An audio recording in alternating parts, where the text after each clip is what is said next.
I turned 72 that Tuesday.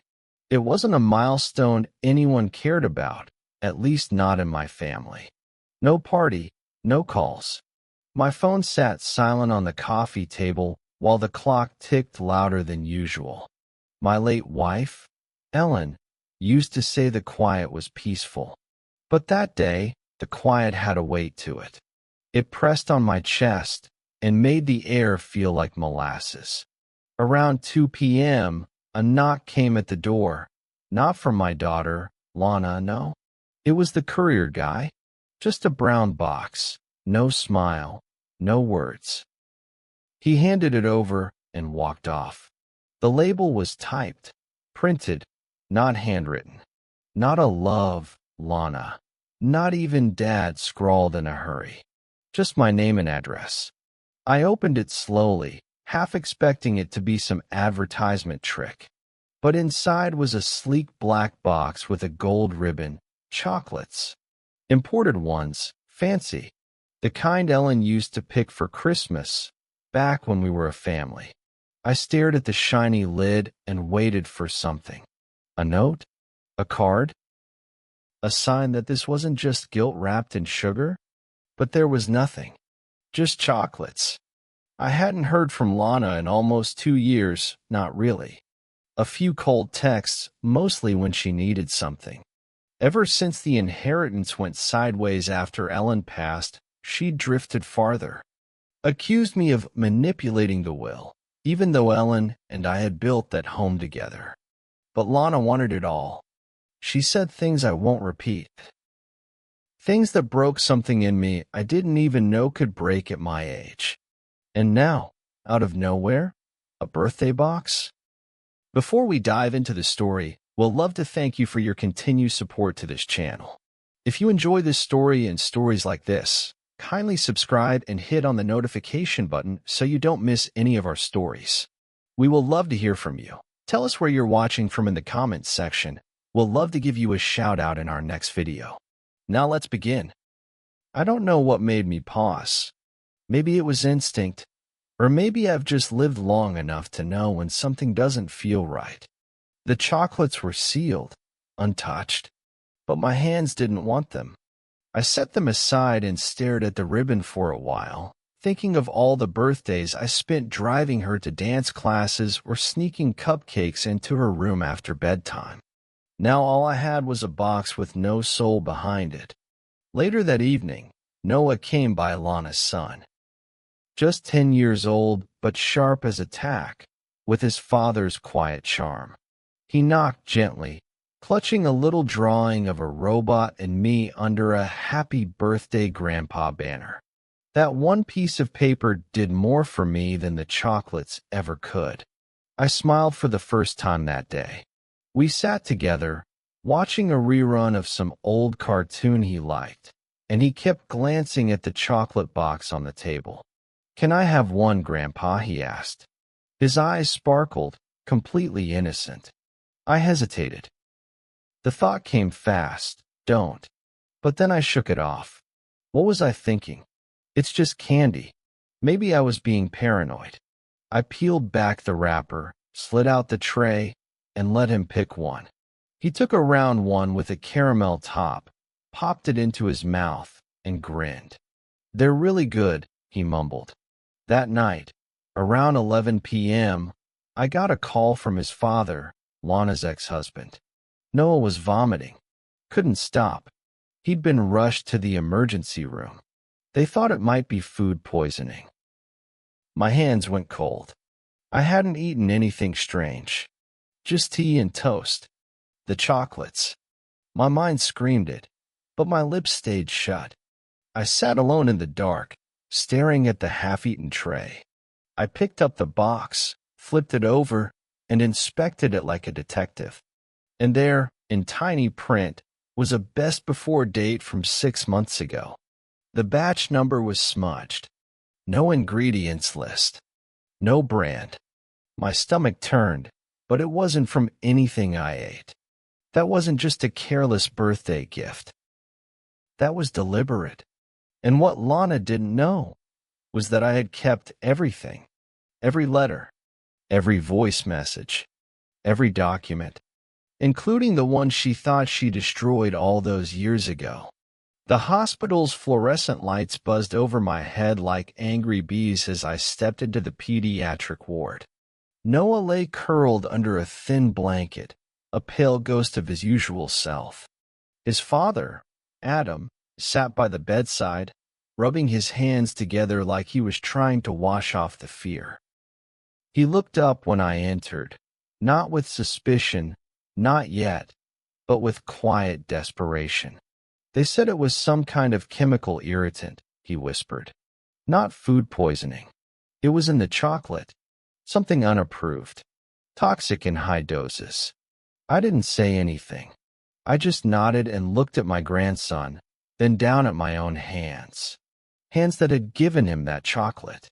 Hands that trembled now. Not from age, but from the creeping realization that this wasn't just neglect. It was intent. I stepped out into the hallway and dialed a number I hadn't called in years.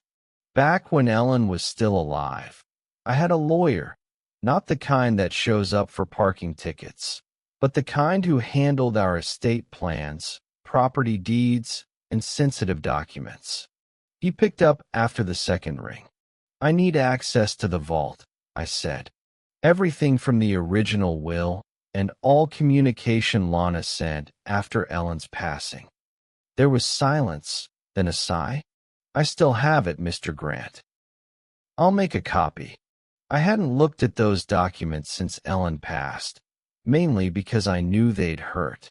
Lana had written some of the ugliest things a daughter could ever write to a father. In one letter, she accused me of controlling Ellen's decisions through manipulation. Another suggested I had no business inheriting anything because Ellen was the one with vision. But the worst, was the handwritten letter she mailed just 2 weeks before Ellen died. In it, she begged her mother to remove me from the will, claiming I'd waste everything on memories and pity projects. Ellen never did remove me. In fact, she added a note to her own will stating, if anyone challenges this, their share becomes null. A protective clause. And still, Lana tried. When I confronted her years ago, she denied it, said I forged the letter. She threatened legal action and distanced herself after the court upheld the original will. Then, silence. Until now. Until this box of chocolates. Later that day, I took the box to a private lab. A contact from my old Rotary Club owed me a favor. I wanted specifics, not just speculation. 2 days later, the results came in. The chocolates were laced with a high concentration of xylitol, a sugar substitute that, while safe in small doses for adults, can be lethal to children or those with certain medical conditions. Whoever sent them had taken a dangerous gamble. But it wasn't just about the chocolate anymore. It was the timing, the packaging, the cold detachment, the fact that she didn't even text me to say, "Happy birthday." Lana never cared for her son the way Ellen did. She saw Noah as a tie to her failed marriage, a string she couldn't cut. I often picked him up from school, helped with homework, taught him chess. It wasn't love that sent those chocolates, it was calculation. And maybe, just maybe, she never thought I'd share them. Maybe she never thought I'd matter enough to receive anything at all. But now, her own child lay in a hospital bed, poisoned by her own hands, or at least her intentions. The lawyer delivered the documents to my home that evening in a sealed folder. I opened it slowly. The handwriting was unmistakable. Lana's letter.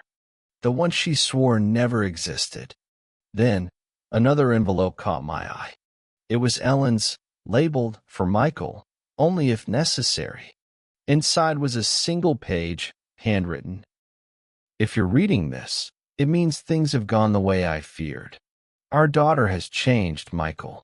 I see the greed in her, the hunger for control. I tried to guide her, But I failed. If anything ever happens, if she hurts you or the family, do what you must. Protect Noah. Protect yourself. I love you. Ellen, my hands trembled again, but this time not from fear. This time it was grief, anger, clarity. This wasn't just a misunderstanding. This was a pattern. A curse passed down through years of entitlement and blame. And Ellen had known. She had seen it before I did. Now, Lana's reckoning wouldn't just be a conversation or a stern warning. It would be public. It would be final. And it would begin with the one thing she forgot I still had, the letter she tried to erase from history. Noah was discharged 3 days later, pale but recovering.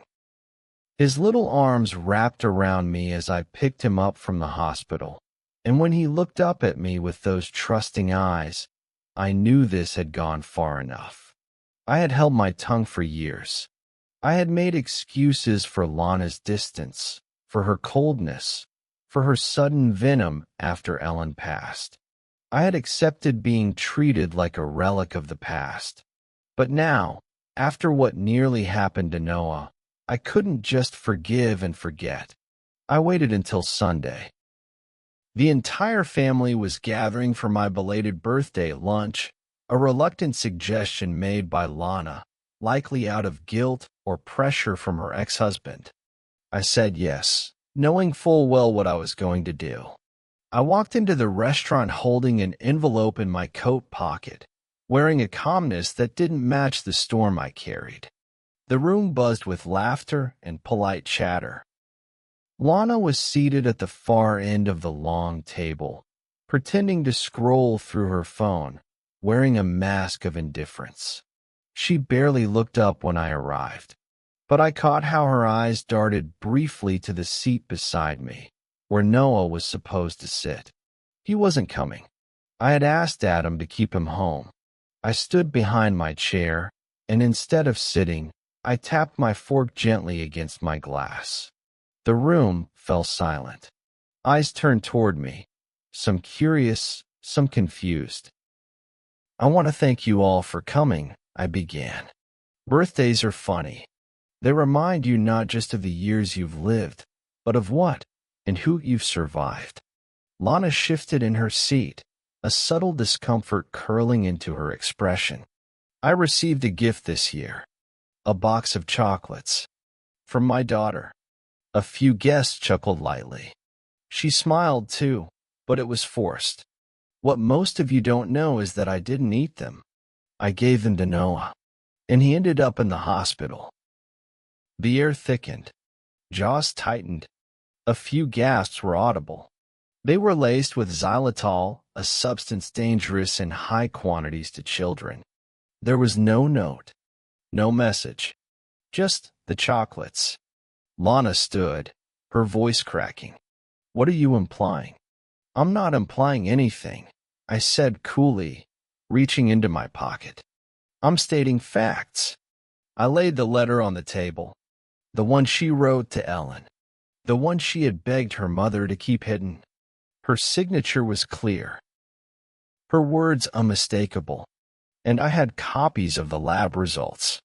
The toxicology report, the will clause Ellen added, and the handwritten note my wife left behind, one I had saved for this exact moment.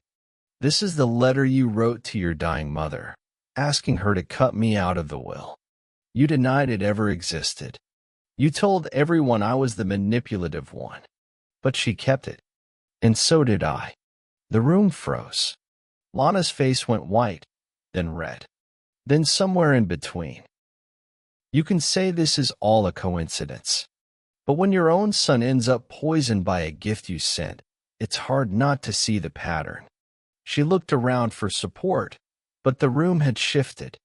Her ex-husband stepped forward and asked for full custody, right there. Her cousins walked out. Her aunt said, "You've done enough." Lana's voice trembled as she tried to respond, but nothing coherent came out. She sat down, slowly, like the weight of her lies had finally caught up to her spine. I took a deep breath. I'm not pressing charges, I said. Not yet. But I want everyone to hear this clearly. From this moment forward, I'm done protecting people who mistake silence for weakness. I've been a quiet man my whole life, but now I speak. I left the envelope on the table and walked out without another word. The sun hit my face as I stepped outside, and for the first time in years, I didn't feel the sting of loneliness. I felt peace, justice, and closure. Later that week, I received a handwritten note from Noah. Thank you, Grandpa. Mom said I can live with Dad now. I told him I want to keep learning chess with you. I'm really glad you didn't eat the chocolates. I need you here. I folded the note carefully and tucked it inside Ellen's old recipe book, right between the chocolate cake and her favorite stew. The irony made me smile, because even though Lana tried to poison my birthday, her son reminded me that some gifts, some truths, are too precious to ever be broken. If this story moved you, don't forget to like, share, and subscribe for more powerful narratives that uncover the hidden truths behind family silence, betrayal, and redemption.